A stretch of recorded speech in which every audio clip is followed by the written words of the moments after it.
द्रौपदी कह रही है मेरा पति मर नहीं सकता, ये मेरा विश्वास है। दीन बंधु दीनानाथ मेरी डोरी तेरे, मेरी डोर तेरे हाथ में तो कैसे मर जाए। भगवान ने कहा द्रौपदी एक काम कर, जल्दी से तैयार हो जा, जल्दी तैयार हो, दासी के कपड़े पहन, नौकरानी के, दासी के कपड़े। द्रौपदी ने कहा दासी के कपड़े मैं क्यों पहनूं, तू पहन। दासी के कपड़े पहनाए भगवान ने और कहा चल भीष्म पितामह के कक्ष में। पितामह को नींद नहीं आ रही होगी क्योंकि कल अर्जुन मरने वाला है, तू जाके उनके चरण छूना, आशीर्वाद लेना, वो अखंड सौभाग्यवती का आशीर्वाद तुझे दे देंगे, काम खत्म, तू चल मेरे साथ।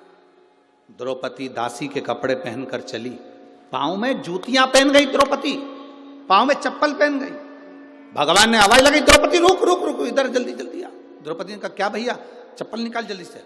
द्रौपदी के पांव की जूतियों को, चप्पल को भगवान ने चप्पल में चप्पल फंसाया और काली कम्बल ओढ़कर एक वृक्ष के नीचे चप्पल का टेका लगाकर मेरा द्वारकाधीश सो गया। मेरे द्वारिका के नाथ सो गए, चप्पल का टेका लगाकर काली कम्बल ओढ़कर जो मेरा द्वारका का नाथ सोया। द्रौपदी को कहा कोई पूछे कि अंदर क्यों जा रही हो, कहना मैं दासी हूं, झूठे बर्तन उठाने जा रही हूं। चले गए। दरवाजे पर जैसे पहुंचे द्वारपालों ने मना करा, तुम कौन, दासी, मैं झूठे बर्तन उठाने में। अंदर चली गई। भीष्म पितामह खिड़की के पास खड़े थे, नींद नहीं आ रही थी। द्रौपदी ने चरण पकड़ लिए। भीष्म पितामह को लगा दुर्योधन की पत्नी रोज सुबह जल्दी स्नान करके मुझे प्रणाम करने आती है, आज और जल्दी आ गई। उनको क्या मालूम था, वो तो समझे दुर्योधन की पत्नी है, उनको क्या मालूम था कि ये द्रौपदी है। उन्होंने तुरंत जो देखा, द्रौपदी तो इतना इतना पल्लू लेकर गई थी क्योंकि सेविका थी, दासी थी, दासी इतना पल्लू करके जाती थी राजभवन। सेविका, पल्लू का फायदा कितना है। माताएं 2 बार पल्लू करती है, एक बार शादी कर कर आती है तब इतना पल्लू रखती है क्योंकि मुंह दिखाई होती है तो सोने की रकम मिलती है। और दूसरी बार माताएं इतना पल्लू जब रखती है जब घर में कोई बुढ़ा बुढ़ी मरता है, कोई बुजुर्ग जब मरता है तब इतना पल्लू रखती है क्योंकि आंख में आंसू तो एक भी नहीं आता, बस अंदर डिजाइन में चिल्लाती रहती है। अब बोले तो बोले क्या, पहले था पल्लू का नियम इतना, धीरे धीरे यहां आया, फिर यहां,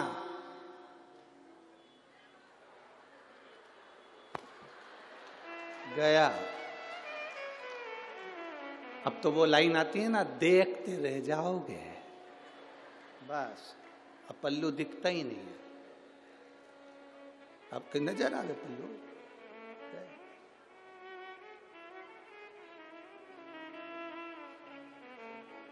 पहले के समय में होता था, नानी बाई का मायरा सुना है आप लोगों ने, जम के तो बोलो जरा। नानी बाई के मायरे में नरसिंह मेहता की दादी मर गई थी और नरसिंह मेहता की बड़ी भाभी इतनी चिढ़ती थी अपनी दादी सास से और नरसिंह मेहता से कि उनको धक्के मारकर बाहर निकालने को तैयार हो। तो नरसिंह मेहता की पत्नी और नरसिंह मेहता की भाभी दोनों रो रही थी। पहले नरसिंह मेहता की भाभी रोई दादी सास से गले लगकर, इतना पल्लू कर कर। तो नरसिंह मेहता की पत्नी को लगा कि मेरी जीजी आज तक सास के सामने पल्लू यहां रखी, सास मरी तो पल्लू यहां रखी और इतनी चिपक चिपक के रो रही है, पहली बार इतना रो रही है सास के लिए। हमेशा गाली देती थी डुकरिया मर जाए तो अच्छा, और आज गले लग लग के रो रही है। देवरानी को समझ में नहीं आया कि जेठानी इतना क्यों रो रही है। थोड़ी देर बाद जेठानी रोते रोते उठ गई और उठते से देवरानी से बोली अब तू रो ले, और जेठानी चली गई अंदर। जब देवरानी रोने बैठी तब समझ में आया कि जेठानी इतनी चिपक के क्यों रो रही थी।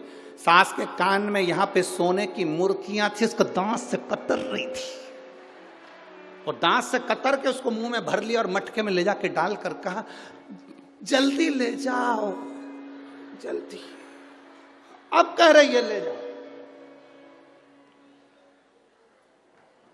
वावारी दुनिया मतलब की दुनिया में किसी कौन किसका, कौन किसका। अरे आप सबको ददरुआ धाम वाले महाराज जी को धन्यवाद देना चाहिए जो हर साल कुछ ना कुछ अच्छा आयोजन कराकर आपका जीवन का कल्याण कर दे प्रतिवर्ष। और हमें तो सुनने को मिला 27 साल से लगातार चल रहा है। ये प्रभु कृपा नहीं तो और क्या है, ये दया नहीं तो और क्या है।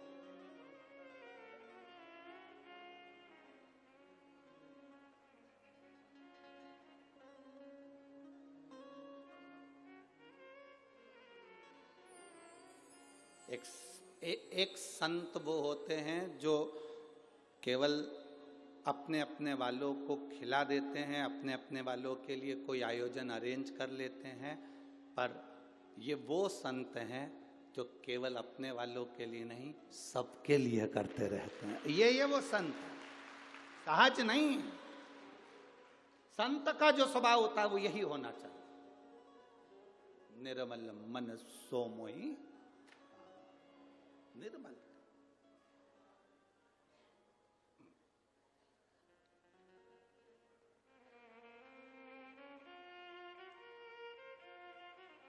महाराज पल्लू कर कर चली गई द्रौपदी। भीष्म पितामह के चरण पकड़े। भीष्म पितामह को लगा दुर्योधन की पत्नी, आशीर्वाद दे दिया। अखंड सौभाग्यवती भाव। तुम तो बोलो, जरा जम के बोलो, अखंड भाव। फिर से बोलो, हाथ उठा के तो बोलो, हाथ उठा के। अखंड सौभाग्यवती भाव। फिर से बोलो,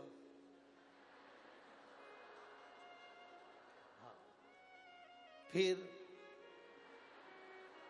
हाथ उठा के बोलो जरा अच्छे से, पूरा पूरा बोलो। अखंड सौभाग्यवती भाव। फिर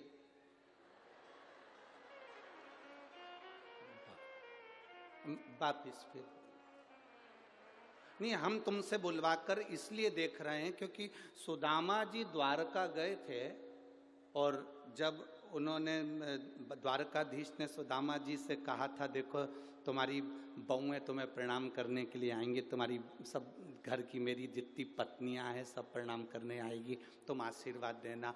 सुदामा जी के पास में द्वारकाधीश बैठ गए थे और सब रानियों से कह दिया था, मेरा दोस्त आया है, उम्र में बड़ा है, सब प्रणाम करना। एक एक रानी आना लाइन से, आशीर्वाद लेके जाना। सब लाइन आती रही। इसलिए हम प्रैक्टिकल कर रहे हैं कि उन्होंने 16,108 बार कैसे दिया होगा। अभी कितनी बार दिया तुमने? 4 बार। चालू हो जाओ 16,108। चालू हो, चालू करो, हाथ उठाकर। अखंड सौभाग्य। 5 6, हाथ पूरा उठाओ। 7 8 9 10। आज ददरुआ धाम में पूरी प्रैक्टिस अपने ही करना है। फिर वापिस बोलो। 11। बस सुदामा जी भी यही कर रहे थे, आशीर्वाद दे रहे थे। अखंड सौभाग्यवती भव, अखंड सौभाग्यवती भव, अखंड सौभाग्यवती भव, अखंड सौभाग्यवती भव, अखंड सौभाग्यवती भव, अखंड सौभाग्यवती भव, अखंड सौभाग्यवती भव, अखंड सौभाग्यवती भव। थोड़ी देर बाद द्वारकाधीश से पूछा, कन्हैया इधर। कन्हैया बोला, क्या तेरी है? हाँ अपनी है, चलने दे। अखंड सौभाग्यवती भव, अखंड सौभाग्यवती भव। 60-70 निकल गई। कन्हैया ये भी तेरी है? हाँ अपनी है।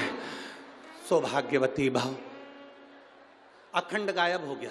सौभाग्यवती भव, सौभाग्यवती भव, सौभाग्यवती भव, सौभाग्य। कन्हैया 200 और निकल गई। ये भी तेरी है? हाँ चलने दे। भव भव भव भव। कन्हैया ये भी तेरी है? हाँ। कितनी है? 16,108। कन्हैया सुदामा जी बोले मुझे मेरे घर छोड़िया, मेरी पत्नी को अखंड सौभाग्यवती का आशीर्वाद की जरूरत पड़ जाएगी, छोड़िया मुझे, मैं नहीं दे सकता।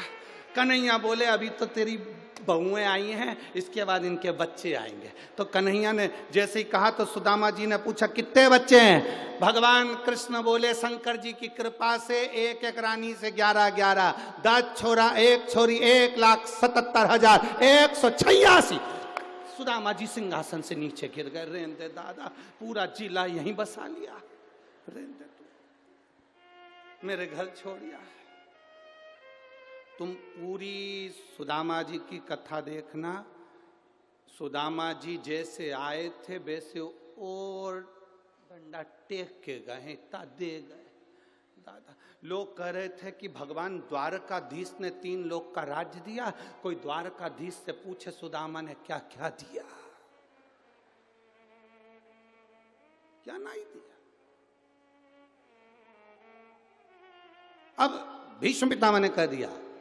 क्या बोले भीष्म पितामह द्रौपदी को? बोलो, जम के बोलो, हम तुमसे इतना नहीं खिलवाएंगे, बोलो जम के बोलो। अखंड सौभाग्यवती भाव। जैसे ही कहा भीष्म पितामह ने, द्रौपदी ने अपना पल्लू ऊंचा करा। जैसे ऊंचा करा तो भीष्म पितामह ने कहा द्रौपदी तू? द्रौपदी कहती है पितामह अब तो कल देखूंगी। मेरा अखंड सौभाग्य रहता है कि अर्जुन नहीं रहता है, आपने संकल्प लिया। चली गई द्रौपदी। पितामह, नींद उड़ गई पितामह की। रात्रि को पितामह ने एक पत्र लिखा, उस पत्र को बाण पर लपेटा। भीष्म पितामह ने ध्यान लगाकर देखा इसको यहां भेजा किसने। तब ध्यान में आया पितामह कि इसको भेजने वाला कोई दूसरा नहीं था। चप्पल का टेका लगा के काली कम्बल ओढ़ के आराम से सो गया है। अपने को बेचैन कर दिया, खुद चैन से सो गया है। बताओ, हद हो गई। इसीलिए ददरुआ धाम बालाजी महाराज ठुमका लगाते हुए दिखते हैं।